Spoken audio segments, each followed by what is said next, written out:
आप सभी को मेरा नमस्कार। मैं अमित सिंह यादव सीतापुर से आप सबके बीच में मैं शुरू करता हूँ। गिरकर पत्ते नए कलियों के खिलने का मौसम होता है, नभ में बादल समूह के फुहार गिरने का मौसम होता है। हर चीज़ के होने का मौसम है इस धरती और अंबर में, पर इन इंसानों के गिरने का कोई मौसम नहीं होना।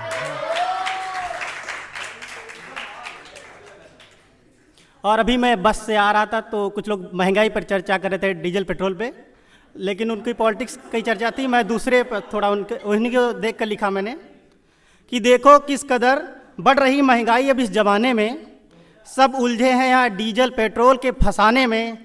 औरों की नहीं पर इन आशिकों के बारे में सोचो सरकार, औरों की नहीं पर इन आशिकों के बारे में सोचो सरकार। कितनी मुश्किल आती होगी महबूबा के घर के चक्कर लगाने में। और यहाँ पर बड़ी संख्या में हमारी बहनें बैठी हैं। तो 21वीं सदी के हम तीसरे दशक में चल रहे हैं और काफ़ी परिवर्तन हुआ है, लेकिन एक जो मेजर प्रॉब्लम है वो तब भी थी आज भी थी। उसी पर मैंने कुछ पंक्तियाँ लिखी हैं कि दुख दर्द हिंसा सारी पाबंदियाँ सब कुछ मैं ही तो सहती हूँ, फिर भी पहले और अब भी पुरुषों को खलती हूँ।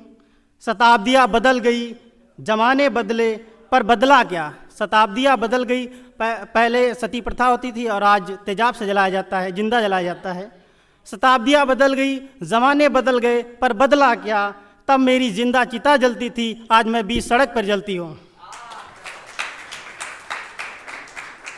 और है मातृशक्ति के लिए ही, कभी ऑटो रिक्शे में बैठते सट कर, कभी बसों में पीछे से चिपक कर, कैसा हो भी परिधान हमारा, हमको घूरते ऐसे जैसे हम कुछ ना आए हों पहन कर।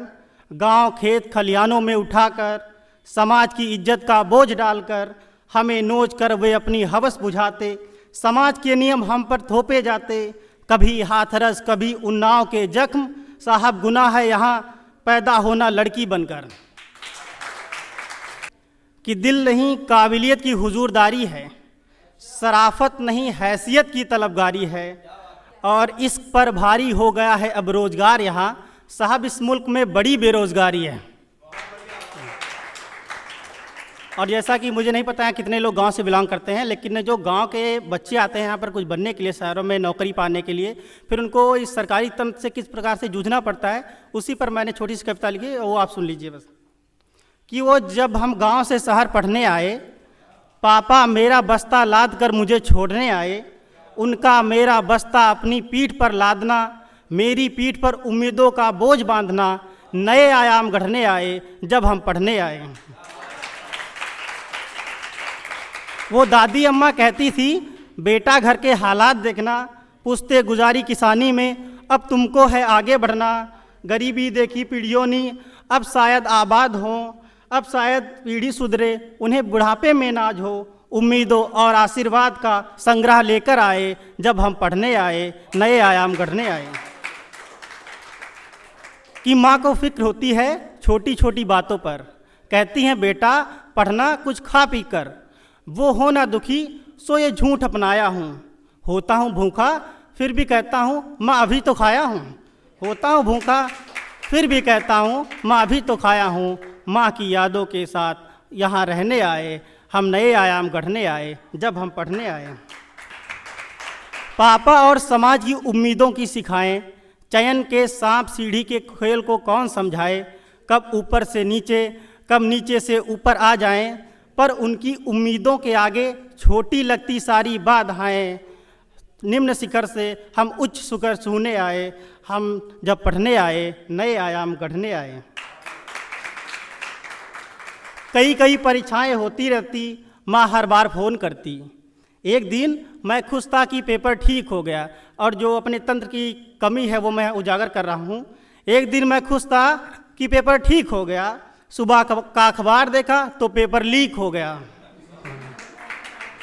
सुबह का अखबार देखा तो पेपर लीक हो गया, फिर कोर्ट के भरोसे अपना भविष्य छोड़ने आए। ऐसे हम पढ़ने आए, नए आयाम गढ़ने आए।